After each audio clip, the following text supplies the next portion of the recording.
Welcome back, everyone. This is the FloTrack podcast. Happy Monday morning. I'm Kevin. He's Gordon. Started a few minutes late. Gordon needed some time to get warmed up, but then after a few minutes of Colt ridicule, he just said, "Let's go. Let's start. Let's get into our track and field discussion." Our email address is flotrackpodcast@gmail.com. If you got a submission for internet coach or guest my PR, send it our way. We got a couple emails, including one asking for some cross country talk. Gordon, Ooh, see, you're there's a lucky day. percentage of people out there Yeah. who want some cross country talk. Mm-hmm. I haven't started my Don't know how cross big. country show. Because maybe I'll do it this week or next week, because we're still obviously the past 2 weekends aren't real cross country. It's kind of stupid Mm-hmm. that we waste these weekends of cross country races because they're not real. They're just jogs and they're practice. This next weekend Yeah. is probably also like a fake weekend of cross country. The real first cross country weekend is in 2 weekends. Right. Well, to that And even point, then, no one cares till mid-October. And even then, no one cares till conferences. And even then, no one really cares until NCAAs, which is why our sport's stupid. To your point, this weekend, someone showed me a result and said, "Hey, what does this mean? Is this a good meet?" And then I felt like Galifianakis trying to explain to this person, well, maybe did this person run? And how hard were they trying? And how many of their top 5 were running? It was just like a very complicated answer to what should be a simple question, which was, hey, what does this result mean in the grand scheme of collegiate cross country? And I failed to give this person a good answer. Was it the Harvard Yale Penn meet? Harvard Yale Princeton meet. Harvard Yale Princeton meet? Yeah, what did that one mean? Means everything. It's Well, a try meet in September. But see, Harvard doesn't like to lose to Yale. Yale doesn't like to lose to Harvard. Princeton's in the mix. There's some Ivy League rivalry going on there. I don't know. And then you look at some of the people who ran, some good runners there. But then unless you're there and you can put a heart rate monitor on them to know how hard they're working, you really don't know. Even at Nuttycombe, even at Pre-Nuts, you really don't know, because we watched NIU all those years. They take care of business, and then they take care of business later on. And it just seemed like, all right, no one's really going hard. Everybody sort of agreed to chill until it gets time for the last couple meets of the year, and that's it. So, yeah, the first 3 weeks of cross country is kind of like the first week of NFL, right? You see weird blowouts or upsets, and in reality, week 1 of football is not indicative. Yeah, of indicative. Nice work. Where these teams are going to be in December, January, February. Yeah. Because, Aaron Rodgers got blown out last year like 30-7 and then went on to win the MVP. Same thing happened again here. Got blown out by Minnesota. Maybe he'll go on to win an MVP again. I don't know. But week 1 doesn't really mean much unless you're a Cowboys fan. Then it means everything, and good luck with the rest of your season. In the chat, they've already kicked up the Athlete of the Year discussion. I think we're going to try to hold off on that until Wednesday, just because we have some results that I want to talk about, and we're going to need to stretch the remaining track and field topics for a while, but I've already put some thought into it. Listen, on the men's side, there's a clear-cut winner on the men's side, and I would argue a clear-cut podium, like a clear-cut group of people you'd invite. Well, yeah, everybody else. Who's the worst athlete of the year? The number 750th ranked. On the women's side, it's a bit more complicated, both in terms of who the winner is. I think there's an argument for 2, and that top 4, top 5, whatever it is there's some different directions you can go. But I want to try to hold that until Wednesday, if at all possible. Now, I'm not saying the chat, go crazy, do your thing. Don't listen to us today. You just keep going. I'm just saying we're probably not going to get to it until Wednesday. You know what today is? Unless we run out of topics in about 15 minutes. And then I have my card here to tell me who the Athlete of the Year is. You know what today is? Today is the final day of track and field. It's officially over. Hence the title of this podcast. 2022 track and field is officially over. There's one meet still to go in about a few hours. Bellinzona, Switzerland, live on FloTrack. I think it goes live around 11 or noon, right after this podcast is over. Check it out. Alison Dos Santos is running. What else? I think Ferdinand Omanyala is going to be there. Sharika Jackson's running 100. So there are still some big names, some world champions in that race in Bellinzona. Should be good, exciting. Final track and field. Before we talk, I guess we'll save this conversation. I was gonna be like, "What'd you think of the season?" But we'll save that for Wednesday. But yeah, Yeah. one more track meet going on right after this podcast. But we did have a bunch go on this past weekend. Even though we had the World Championships in July, even though we had a Diamond League final mid last week, there's still more track and field. And we had Marvin Bracey, Joseph Fambula, a bunch of Mhm. athletes do well here in Zagreb, Yeah. Croatia. What event do you want to talk Brace. about first? Well, Bracy, in a way, did sort of what Bromell did in the Diamond League final, except he didn't get the $30,000 and the title of Diamond League champion. His field was not as good as Bromell's, but you basically had one of the top three Americans going against a field where they were a big favorite. They broke 10 seconds and just blew out the field. And I think it just kind of speaks to Bracey's consistency this year that he was able to pull this off, but also just where we're at right now in the men's 100. Unless somebody new pops up and we're looking at potentially Akeem Blake, potentially Oblique Seville, the U.S. is just going to be in a really good spot coming in again next year. They're going to have 4 entries again to World Championships, and they have a great opportunity to sweep once again. You don't want to count out DeGrasse after he'll probably have a whole year to get himself right again, but you're going to have Curly plus 3 others, and whoever the U.S. sends is going to be in a good spot to super sweep this thing. Again, I know it wasn't the toughest field, but someone like Omanyala, 10-19, he beat Curly at the beginning of the year. He was the guy people were mentioning. Now he had a real rough go of it, traveling to Eugene, obviously, but he's a guy who you'd think, okay, this would be one of the main contenders to break up a U.S. sweep, to break up the lock that they have at the top of the podium. And Brace took care of business, just like Bromell took care of business earlier early on last week. Yeah. Yeah. Similar to Bromell and Bracey, they're teammates. They train together. Yeah. And they also win similar races in the same style. Kind of being the only one to break 10 in a end of Yeah. year where people kind of their wheels are starting to fall off and they still can hold on to the railing pretty strong and still be consistent sub 10. So good end of the year for Marvin Bracey. I mean, can't ask for a better comeback for both of those guys. I mean, Bracey, who abandoned track, tried to do the NFL thing, didn't work out, and was still able to come back and come back even better than he was before he went to the Yeah. NFL. That doesn't happen that often. So he is, especially you think maybe last year was his one shot, but then he got injured at the Olympic trials. But he was able to rally back, run 9.8s a bunch of times, get second in the world. Pretty Yeah. damn good. I'm going to set right now over under U.S. men's medals 100, 2.5 for the world champs next Yeah, year. for sure. I'm putting it at 2.5 right now. I think that's the only line you can play. 3.5 is pretty well. You can't get more than 3 medals, so that wouldn't work. I guess finishers in the top 4. I'll say that. Let me rephrase it. Finishers in the top 4. Super sweep, I think, could be on next year too. Curly didn't race post Worlds, but you gotta like him coming back. Bromell and Bracey, solid, and then you have a lot of people who could get that other that 4th spot. Coleman, could he have a bounce back year?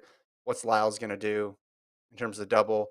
Makai Williams, et cetera, et cetera, et cetera. I mean, people like Ronnie Baker. There's a lot of people who we were talking about early on in the season who just didn't get it, weren't healthy or whatever reason. But like you can see them coming back next year and running high 9.8s and making the team. So U.S. men's 100 was just consistent from beginning to end. High hurdles, Holloway again gets it done. Beats Crittenden 13-19, 13:31. Again, just a sensational start for Holloway. Didn't have Broadbell in this race. Didn't have Parchment, but Crittenden's been really good the back half of this year as well too. So I thought it was a good run for Holloway getting another victory. I mean, a lot of these dudes like were no match for Holloway. Like, guys running high 13s and like low 14s. It was a complete mismatch. But Crittenden's a worthy competitor, and Holloway still took care of business. Huge lead midway, and then held on for the win. Yeah, and still he had to hold on. There were some people closing a bit on him, uh, but he's just so good that he's able to have that benefit of that lead that doesn't really disappear as often, but we have seen it Yeah. disappear at certain moments. Yeah. Mhm. But when you're that good, when you're an all-time great starter in the 60 hurdle type runner, Yeah. you can afford to have this slowdown in the final two hurdles and still win pretty much, Yeah. you know, 80 to 90% of the time. It looks like, yeah, but right before 10, looks like things slow down. And then at 95 meters or so, it looks like the rhythm just sort of breaks. And the last five meters are an adventure. Grant Holloway is also awesome post finish line. If we go back to the actual finish, Cole, if we could pull that up, he immediately runs and like gives like a race official or someone at the finish line. It looked like he knew him because the way the guy was reacting. He hugs this guy. Watch this when he comes across the line right here. If you're watching, and holds on for a really long time, which is good. And then I think he kisses the camera at a certain point too. Um, it was well done by Grant Holloway, who's making friends wherever he goes, all throughout the world. And then in the 200, when Fonbele won, did you see the 200?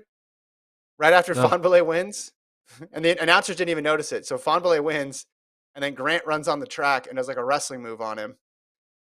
I mean, you got to be kind of nervous not to hurt Fonbele in this position, but does a full takedown. Oh.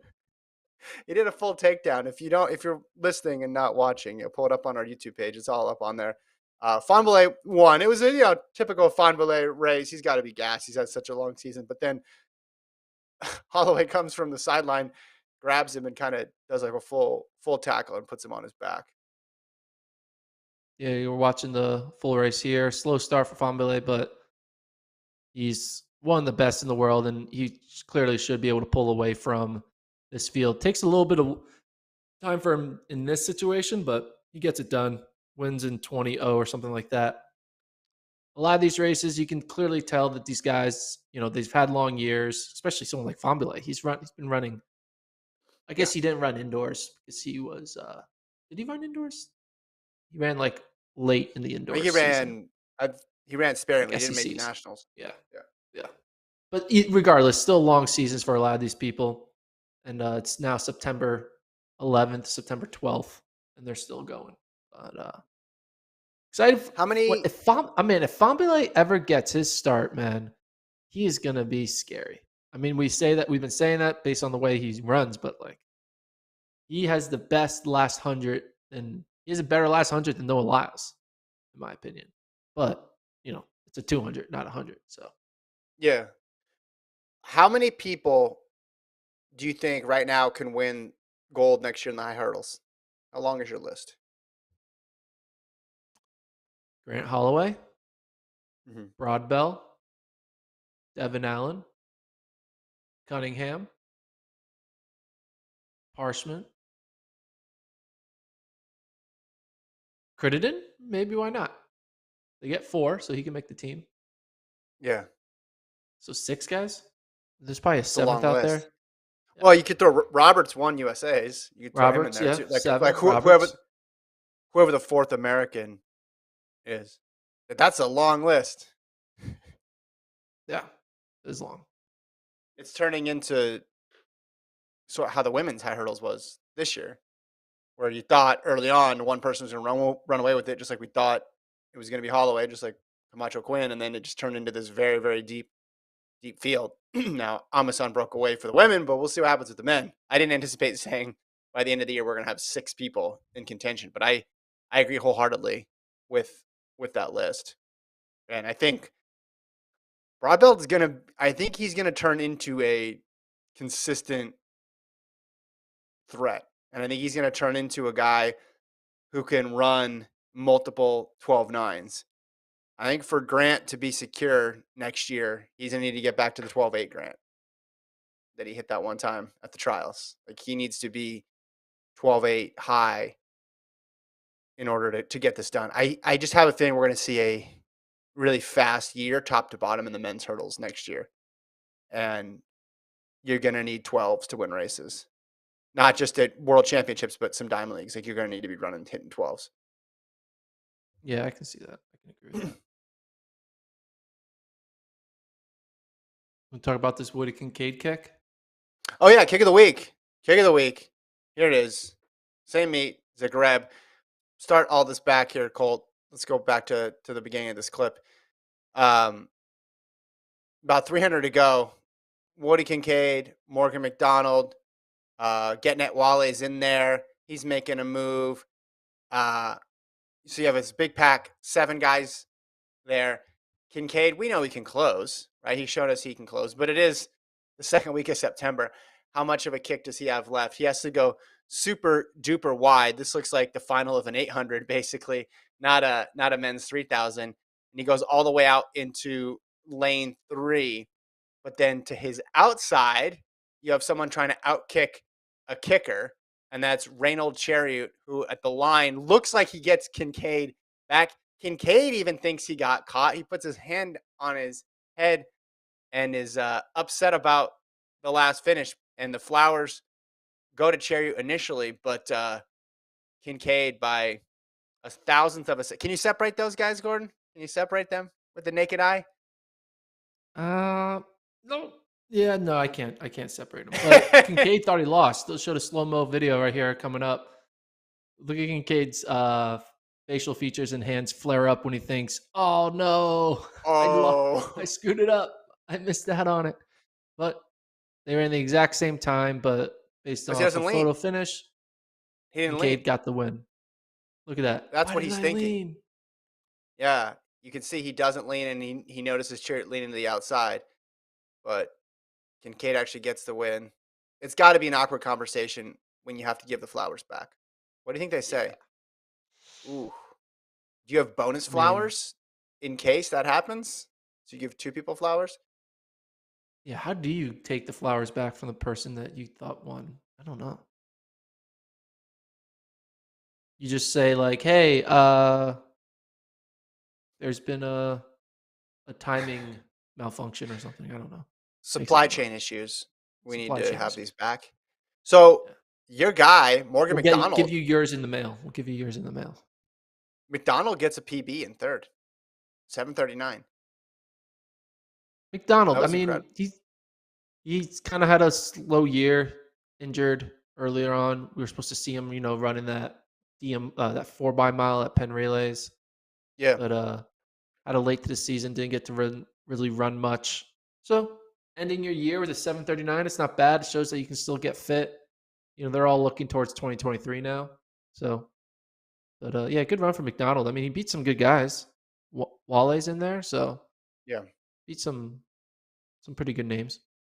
yeah, and it was a kick too. Like having to close like that.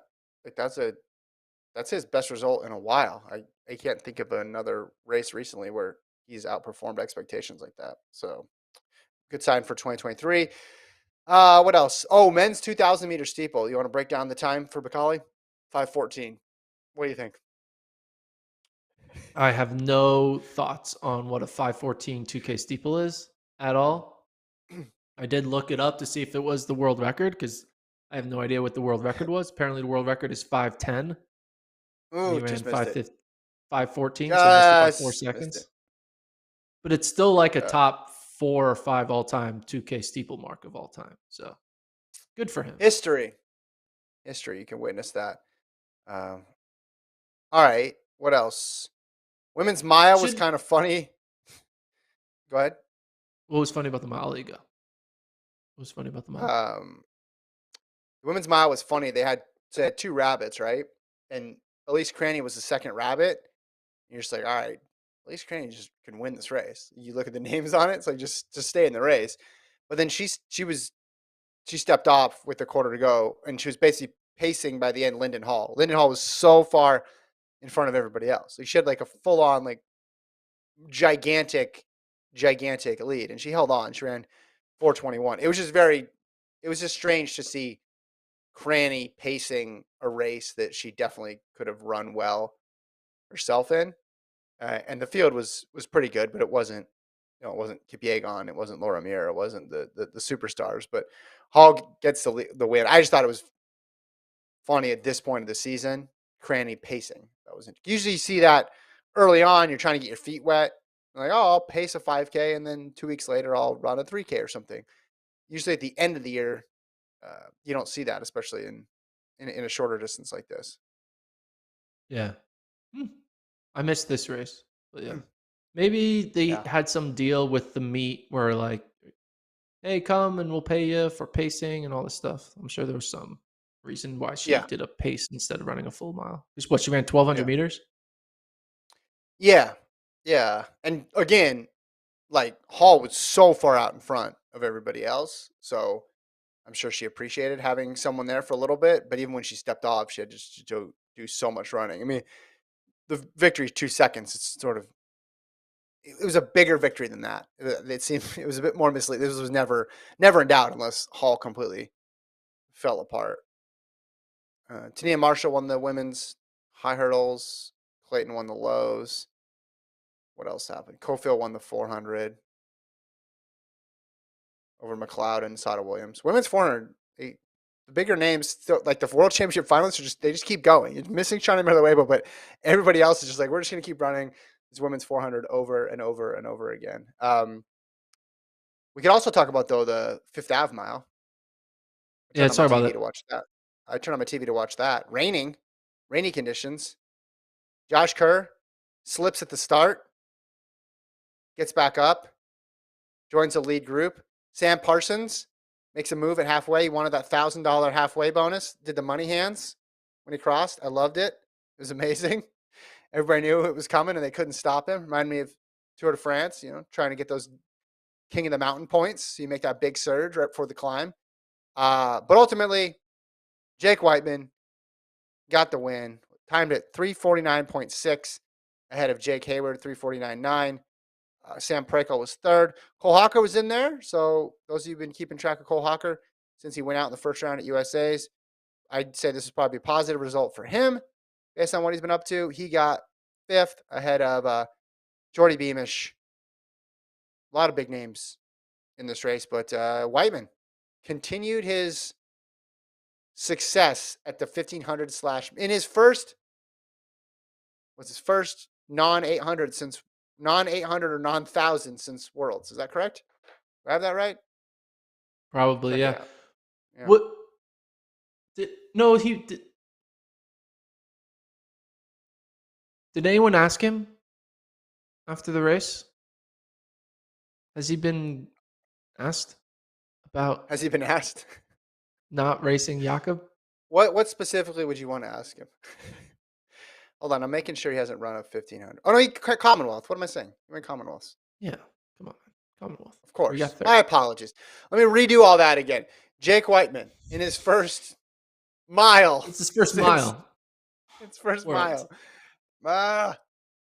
Ah, my fault. I want My people fault. that I want someone to ask him like, hey, why did you not race Jakob? That's a very simple question. Yeah, I don't. I was in Austin. I was not in New York, so I was not able to ask him that, unfortunately. But Fifth Avenue Mile, it's good, right? Good. Have you ever run it? That race? No, you like it? I did it one time. It's very deceiving. When you run in a straight line, you think the finish line is closer than it really is. Yeah. And so you're like, oh, I'm almost there. And you're like, oh, crap, I'm not almost there. I remember I did it a long time ago, like early FloTrack days.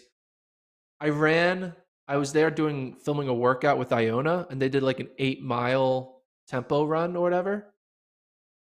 And I Yeah. ran slower than the average mile pace that the Iona guys were doing in their cross country workout from the day before. They make you feel good about yourself. Oh yeah, it made me feel great. I was like, okay, Yeah. so I'm good at doing, And there were some Iona guys who were there, and they're like, "Good job, Gordon." And I was like, "Guys, this is embarrassing. This is. We don't need to recognize this performance." Can you Google that, Colt? Can you Google Gordon Mack Fifth Avenue Mile and see what happens? No, we Not he don't didn't run. need we don't need the Let's result. see. We do not need See this if we can. result on the internet. Yeah, we'll see if Colt can track it down. Um, it wasn't. It wasn't the 2002 New Balance. You have 2002 written in there. You just got to do Fifth Avenue Mile, Gordon Mack. I think you'll get it. Get rid of New. I don't even know if New Balance was sponsoring back then. Let's just do Fifth Avenue. There we go. Let's try that. Oh man, I don't. We're Man, there's not. just We don't need to find you. this race. You Google Gordon Mack. You go down some rabbit holes, folks. I'll just say that. Yeah, you don't need Yeah. this. Road miles are deceiving. When you're watching them on TV, they look like they're running a million miles an hour too. And then it gives you a different perspective of how fast they're going. I thought the women's race was kind of cool too because Laura Muir got the halfway bonus, and I did see a quote from her afterwards, basically saying like they're trying to fake people out, like, oh, she's just going for the halfway bonus. She'll come back to us. But then she never came back because she kept surging and kept going for the win. But like, I think everybody believed Laura Muir was really good, and Laura Muir is gonna go for it, and that's exactly what happened. It's like she went for it, and she got the win. Course record there, 4:15 for her. Yeah, she was flying, and she put it all out there. Did you find it? Yeah, I You found found it. Gordon. Yeah, Okay. it's Oh, you it's ran the media embarrassing. mile. Did you beat any media 2014. I was slow. I could probably run faster. No, I don't celebrities? know if I could. I came in ninth place, man. 5:43. That's not bad. Yeah, not bad. I mean, you were young back then, 26. so that is. Very young. Yeah, Yeah. Let's see if I recognize anybody else in here. lost to a 46-year-old. Oh, shout out Nick Sicardi, our buddy Nick, 603. Nice job. There we go. The media section. Did you have a strategy? 2014. Did you draft at all, or did you go start The from the draft gun? was don't run too fast in the beginning. I think Yeah. I did because you know, that was 4 years after like my last real race when I was running actually in shape, and this is me super out of shape running 5:43. So I was trying, but hey, we're You not. It's gotta. okay. You don't need to be a fast runner forever. It's okay to have yeah. I don't know. No, that's solid. That's solid. I like it. It is really hard to not go out too fast. I will agree on the road mile because you feel like you're almost there for a good long while. Yeah. So it's Whiteman, it's Muir. They come over to the U.S. and get the wins. Not much else other than that. I was curious. I think the prize money was $5,000 because I was like, how much do they need to make the halfway bonus to entice somebody to go for it? And I'm thinking, okay, well, if the halfway bonus is as much or around what it would be for the third, I don't know the prize money all the way down for all the places, but if first place is still $5,000, I'm guessing 1,000 would be what, third, fourth, or fifth, or something like that. So that's enough to make you want to push the pace a little bit. I like how it's Parsons' thing. He's really taking ownership of it, and I like it. Yeah. Well, he's like, why not? He knows he knows he's not going to beat freaking Jake Whiteman, so it's like, why Yeah, bother running and getting 12th when you can run and get 12th and get $1,000? yeah. Well, that's what I'm saying. If But it's more I'm ashamed than of that. if you get more money for the halfway bonus than you do for getting fourth or fifth, and you think your odds of getting fourth and fifth are really low, there's a huge incentive to just go for it. And he made the move and then came back too. Like it was very clear exactly what he was doing, and he was smiling, he's laughing, he was having a good time. So I guess that's why you put the bonuses in there. You just need a higher number to entice more people to do it. And they also have a You really, clause in there. You have to run a certain time at the finish too yeah, you have to to break prevent four to prevent to prevent somebody from dropping out. to prevent like Emmanuel Career from showing up and just running an 800 all out. Yeah, yeah. It's like, and 146, guys. Yeah, the women have to be, I think, 432. They have to finish at 432. But Muir got both of it. Muir got the got the win and got the halfway bonus. You want to talk a little bit about the Great North Run? I want to talk a lot about the Great North Run, Gordon. No. I want to talk the exact appropriate amount about the Great North Run. Okay, what is We got that? the results. Let's pull the results up. Well, you got a lot of big names there. You got a who's who there. Women's side, Obiri, she got silver this summer. She gets the win here. Kipchoge and Ayana, those are big names in track and field and road racing. And then the men's side, Kiplimo, Barrega, and Bekele ahead of Seguro Osako, Brett Robinson, Mark Scott. We were supposed to have Chapter guy, but he pulled out. But you have Kiplimo there with a big win. It's just interesting to see Bekele out there still lacing him up Yes. and 61. running against running Pretty against good. big names. It's just I remember was it this meet or this race where it was a while ago, but it was Farah, Gebrselassie, and Bekele. They just they get these Mount generational Rushmore type athletes. where someone's just basically at the end of their career and someone's still in their prime. It reminds me almost of like those match golf tournaments that they just kind of throw together sometimes and they end up working out pretty well. It's just interesting to see that collection of people together lining up next to each other. But I wasn't surprised with Kiplimo winning. And Obiri's still good on the track. I don't know what I'm assuming she's just gonna keep doing that. I know she's had interest in the roads before, but it's tough to go from if you're really good in the half, it's just a whole other level up to get to the marathon. And I don't know if that's where she's headed. Yeah. I don't know either. It was a good race though on the women's side. I noticed the top three Yeah. women were all separated by 5 seconds.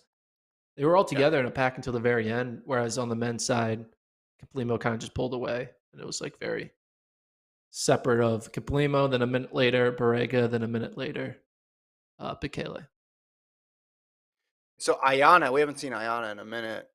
Um, of course, remember her breaking the world record in Rio Olympics, but and then ever since then, she hasn't she's scratched a couple times, but we just haven't seen her consistently. Seen if she's run this year. So where I don't maybe she ran the Ethiopian trials 2022. Oh, she's run a couple times. Sixth in Bislett, seventh in Hengelo, and then that was her second half marathon of the year. So that was her fourth race, but we haven't seen her a bunch. And then the last time we have a race from her was 2019. So she was a big deal for a couple year stretch there after what she did in Rio. And Obiri just never seems to go away. Obiri's just always going to be there. It's pretty incredible. Well, that's a good question. I mean, it's not going to happen. Oh, What's we'll the get to that question? later. Hold on. Let's Well, get I to it was now. thinking the question itself is ridiculous because it's not going to happen, but it made me think because the Who asked the consensus is question? right.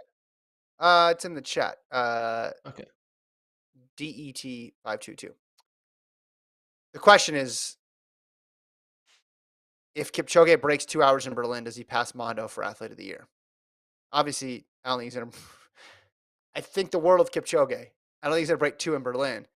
But we always forget about the marathoners when it comes to Athlete of the Year because the track season ends and we're like, who's the Athlete of the Year? And then if someone had a really good spring race, you got to save at least a little bit of consideration for them until you see what happens in the fall. So it just makes me think what would Kipchoge need to do to pass Mondo? Because the four I have, and you can argue with these four if you want, but these are my four right now. I'm not including any road racers in here. Dos Santos, Mondo, Jakob, and Lyles on the men's side. That's my four. And I think Mondo is very clearly the winner in that group. But like, what would Kipchoge have to do to pass him? Do you think? Wait, Dos Santo, Mondo, Jakob, and Lyles? No Krauser?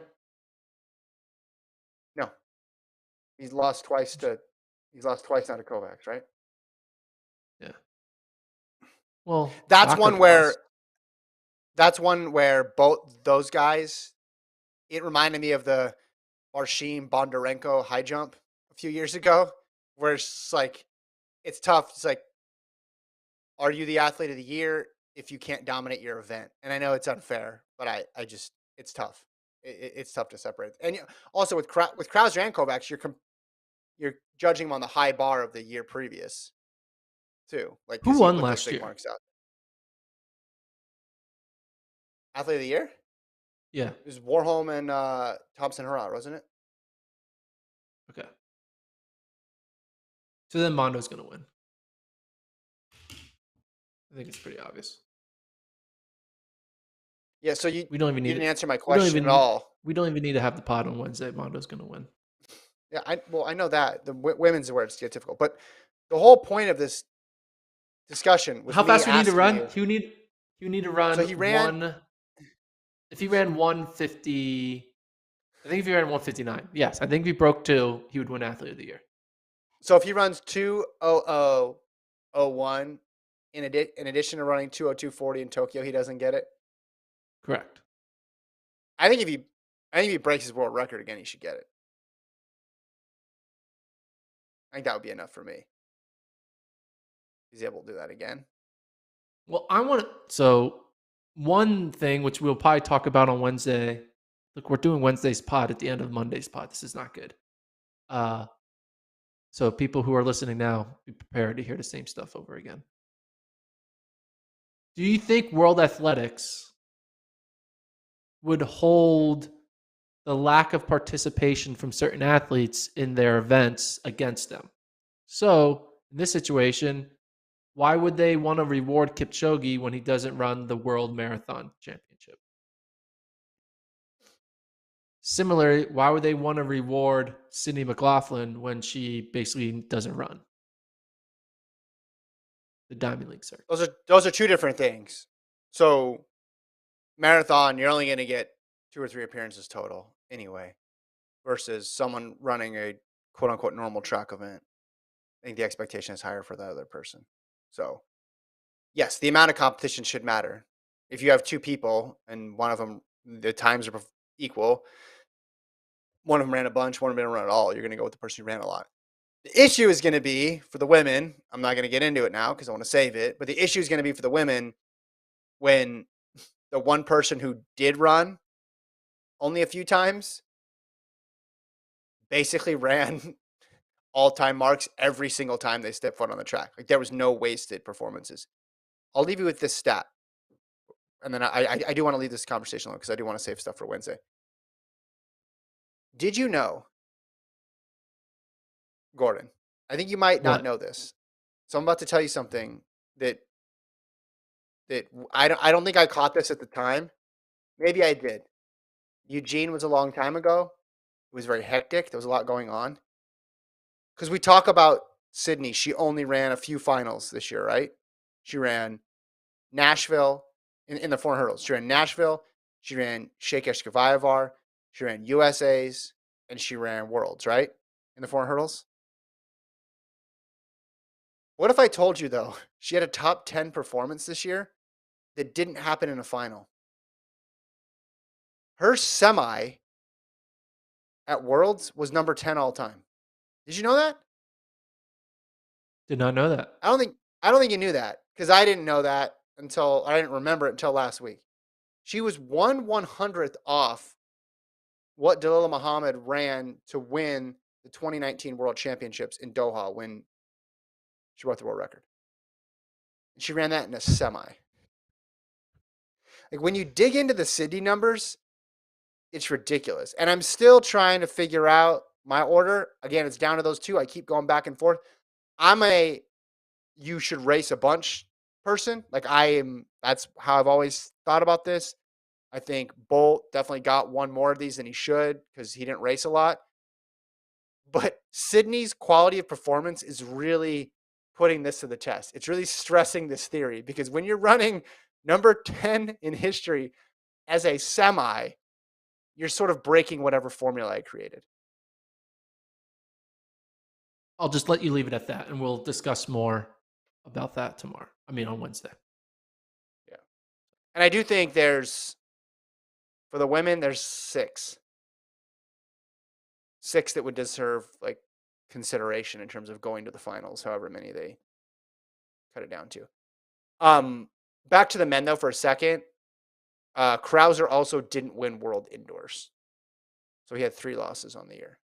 Again, not a huge deal, but like when you have to separate people, and you got Dos Santos undefeated, you have Lyles doing what Lyles is doing, and then you have Jakob completely dominating his event, except for one race, and then I guess 2 races he lost indoors too.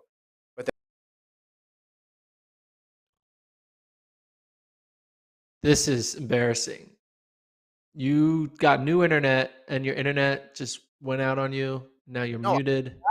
I hit the back button again. Why are you hitting That's the what I did. back button? That Because was I thought I was purely on the user error. User error. yeah. I have too many tabs open, and I thought I was hitting back on World Athletics, but I was back on our thing. I was looking at Jakob's. I wanted to pull up Jakob's profile. This is why we need to move this to the studio, because I won't be able to hit back on it in the studio. I'll just literally be sitting in a chair. So Jakob Just tell people we're is. moving to the studio. It's supposed to be a surprise. It's literally nobody cares. Jakob second to Tefera indoors, and then loses to Whiteman. Wins everything else, dominates everything else. I don't know. I'm actually curious about your thoughts on that. Do you I mean, think I'll give a my thrower? thoughts. I'll give my thoughts on it on Wednesday. You're trying to do Wednesday's pod at the end of Monday's No, pod. no. This is just a preview to the preview to the preview. Someone mentioned Chase Ely undefeated. We actually got 2 emails about Chase Ely. One of them passing along her 100-meter victory in high school when she won state in New Mexico. Also won the 4x1 for them, which is awesome. Is there a video of that? There is. I'll try to get it for next time, though I don't have it handy. Yeah, it's just when you talk about athlete of the year, it's tough to separate event by event. And this year is just, again, you got a lot of other undefeated people as well too. But Robert in Michigan says, I'm trying to rack my brain to see if I can come up with a thrower that has also won a state title in a running event. Also, her PR in the 100 meters of 11:92 is pretty damn impressive. Haven't heard her talked about much. Remember them talking about state title on the 100 in Eugene. I was thinking about it while watching the Diamond League final. So I think that's a challenge to the listeners, because they would know better than we do. Does anybody know top flight thrower who's also run that fast in the 100? An 11:9 is fast for a high schooler. That's moving. And was she a thrower then? Yeah. Or was she like a runner and then became a thrower? So she was pull doing up the the notes. 100-meter shot put double? That's insane. Let me- Because, you see people who they start out as a quarterback and then they become a tight end and all of a sudden they're an offensive lineman. Like they just have that progression, right? Mhm, mhm. It could be like that in track. Oh, I start as a high jumper, then I'm sprinting, doing the 100, and now I'm a shot putter. So this was in shot in high school.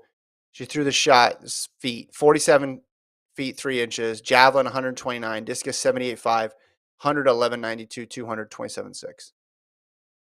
So yeah, I don't think there's many people in history who have a 47.3 in the shot and 11.9 in the 100. I'm just gonna go out on a limb and say that hasn't happened much. Yeah, probably not. That's wild.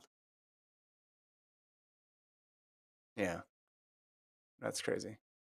Another email here from Sunny.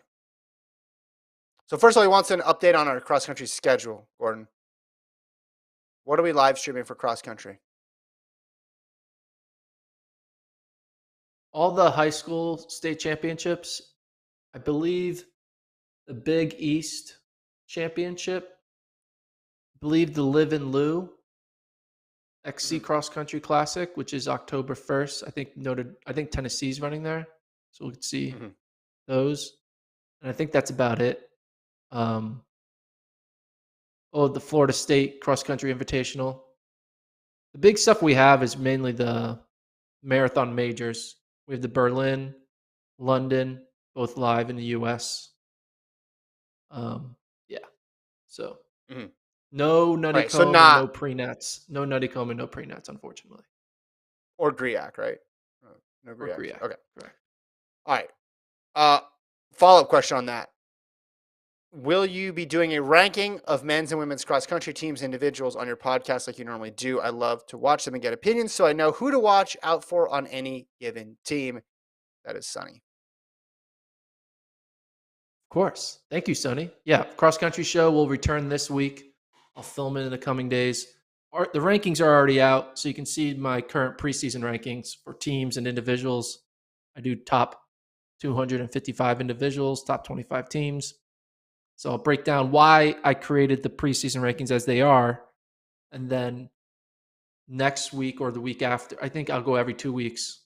I will then start updating them and talk about why I'm making the changes. But I think, Kevin, what grade do you give my rankings? When you look at them as an Ah, observer, you see where I'm putting NAU, see where I'm putting 3 Stanford guys in the top 4. mhm. On the Yeah, women's yeah. side, see I'm putting a bunch of NC State women in the top 20. What grade do you give my So preseason rankings? instead of grading them, I'm going to rank them. I think this is your greatest ranking since your 2018 rankings, which are historic. I don't need to go into detail on that one. Everybody knows how good Gordon's 2018 rankings were there. Um, def, but I don't know. Like 2019 was also pretty strong. Your 2017s were solid too. It's just tough to know where to rank your rankings. I think you got a lot of things. You're on the right track on a lot of things. Again, I'm not as optimistic on NAU as you are, and I'll stand by my contention that if Stanford does happen to get 3 in the top 4 on the men's side, they're going to win the meet. Like their 4 and 5 are they're gonna figure it out at some point. Otherwise, that would be insane. Women, I really think it's gonna end up. I mean, it's NC State's to lose right now, so I think you don't have the points associated with them. Don't you normally put those out too, or no? That's just in track. I keep that internal. Keep that Oh, internal. I mean, you could do the math well, by just just adding them up. copying I guess my that's not that's 255 not and really add that it hard. up. Yeah. But you have to remove individuals. And Okay. also Well, my just top but 255 involves people who are 8th, ninth, and 10th on their team because they're just so deep. okay. So then I'm not gonna do all that math, but can you just tell me then? You want to know? I won't tell anybody. Yeah, we'll You keep won't it tell anyone? internal. All right, you just keep this a little secret. Let me find it. Okay, score wise, NC State 62, New Mhm. Mexico 123. I think I And might take then the everyone under. else in the 250s and up. Everyone else. I think I might take the under on NC State. I think they might score fewer than 62. Do you want to know my men score? Don't sleep on Alabama either. Go ahead. You want to know my men's score? You're gonna be interested in the It's men's it's score. gonna So my it's like a men's tie or score: something like that. Stanford 106 points, NAU 111 points. Wait, what? Then why do you have NAU number one? Because here's the thing: You you can't can't. go You're just purely off the numbers. You have to, if someone is within a plus minus of a few points, what?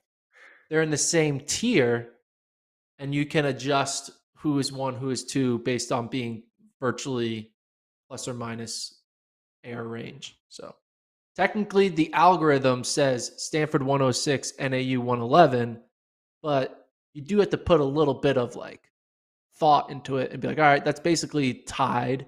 If it's a toss up between NAU and Stanford, who do you take in a toss up? You take NAU. Why? Oh, why would you take the toss up of NAU over Stanford when NAU's won like 5 of the past 6? That's why. Yeah, but you just did the math and you said that they were tied. Yeah, but So wouldn't that help the fact that isn't their experience already factored in?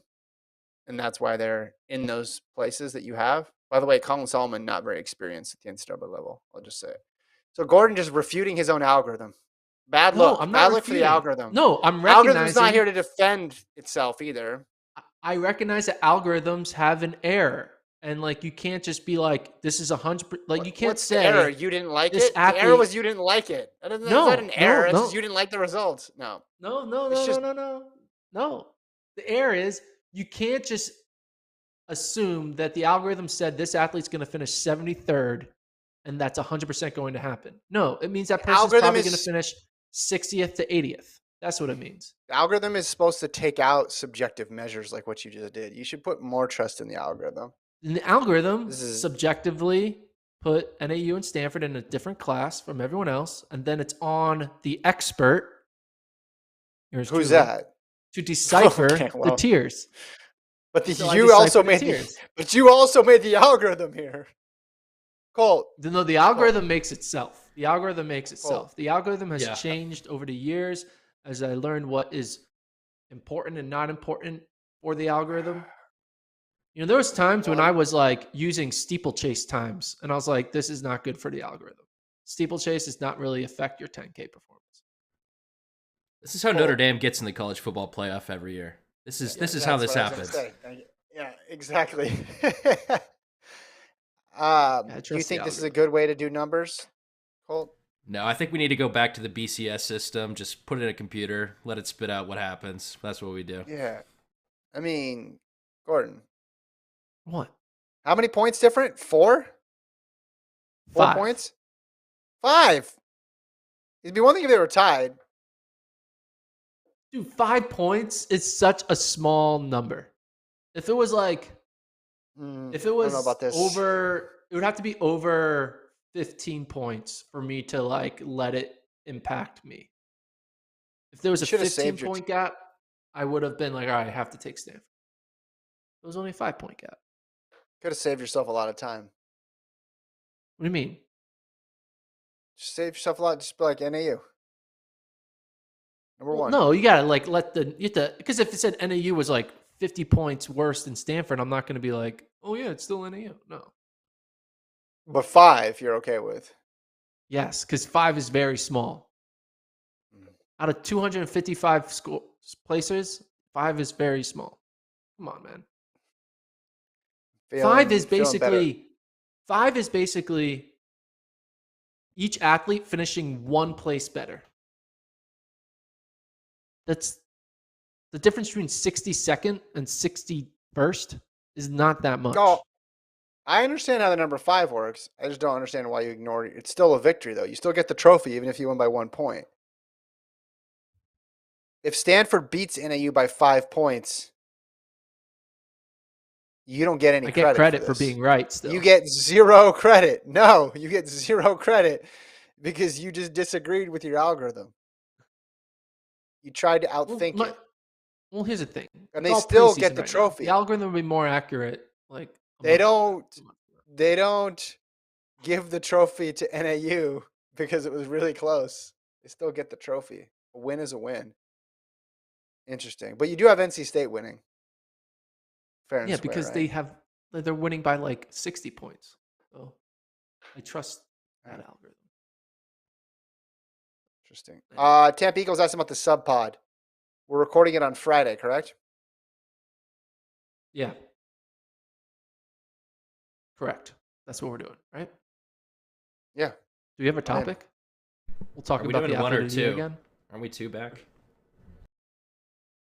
We'll do one one back. and then we did a double feature sub pod. Oh, that's right. Last That's time, right? We did.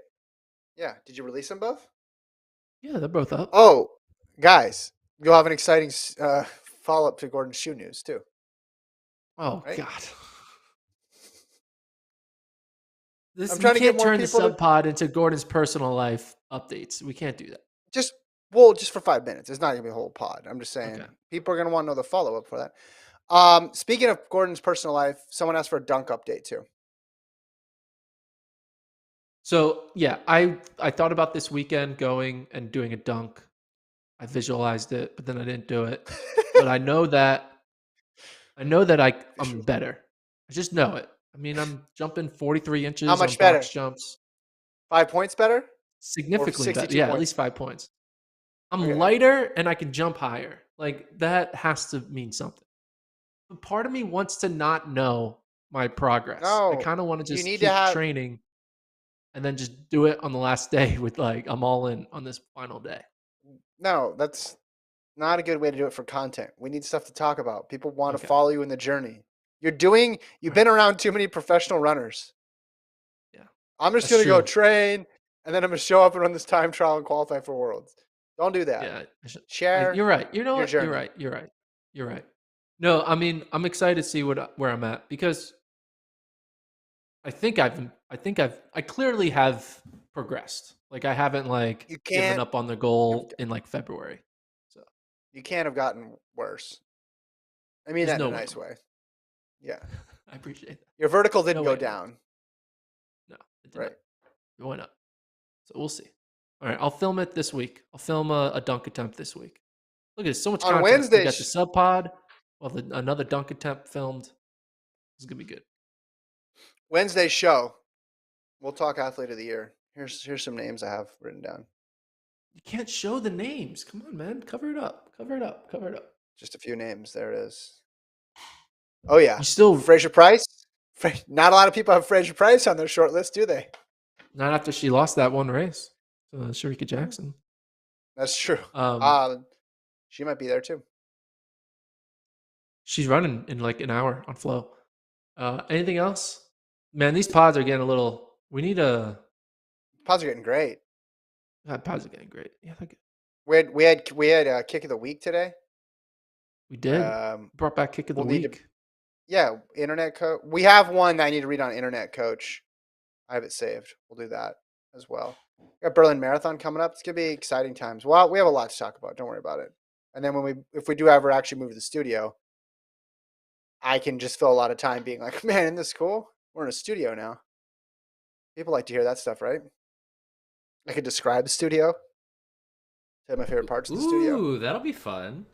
Yeah, look at these walls that you can't see if you're just listening to this podcast and not watching it. Gordon, you excited? No, to go us going to a studio is us like, investing in the podcast, trying to make it better. Yeah. Right. No more of this Zoom stuff. We're acting like it's still COVID right now. We need to grow up a bit. So that's why we're going to the studio. Gordon, tell me to grow up. I'm kind of sad though. I just got this poster. So now it's just gonna Bring it. No one's gonna Bring see it. We can put it somewhere in there. You think? Or you know what you could do, because we're gonna have Colt's gonna be involved in this, but he may not physically be there. Maybe drop it off to Colt's house, see if he can put it behind him when he's recording, and Behind then the Colt him? shot can have. Ooh, Yeah, I can do that. We could do that. People will not understand it, but we could do that. Every A lot podcast of producer wants to have a picture of the person dunking, fake That's dunking. not even me. It's like Yeah, it's exactly. of another NBA player dunking. That's all it is. I think, or you could bring it. Is it made of thick paper, or is it literally just like a regular computer paper? It's just thick paper. It's on a. Okay. I could just take the whole. Yeah, thing. take the whole thing. Set it up in the corner, and then I'll bring something that's special to me. I don't know what it is. I'll think about it. All right, that's it. FloTrackPodcast@gmail.com is the email address. Thank you very much to Colt, the best producer around. Thank you to Gordon. We'll talk to you guys on Wednesday. If you want to watch some track right now, Bellazona live, check it out. We'll talk to you guys Wednesday.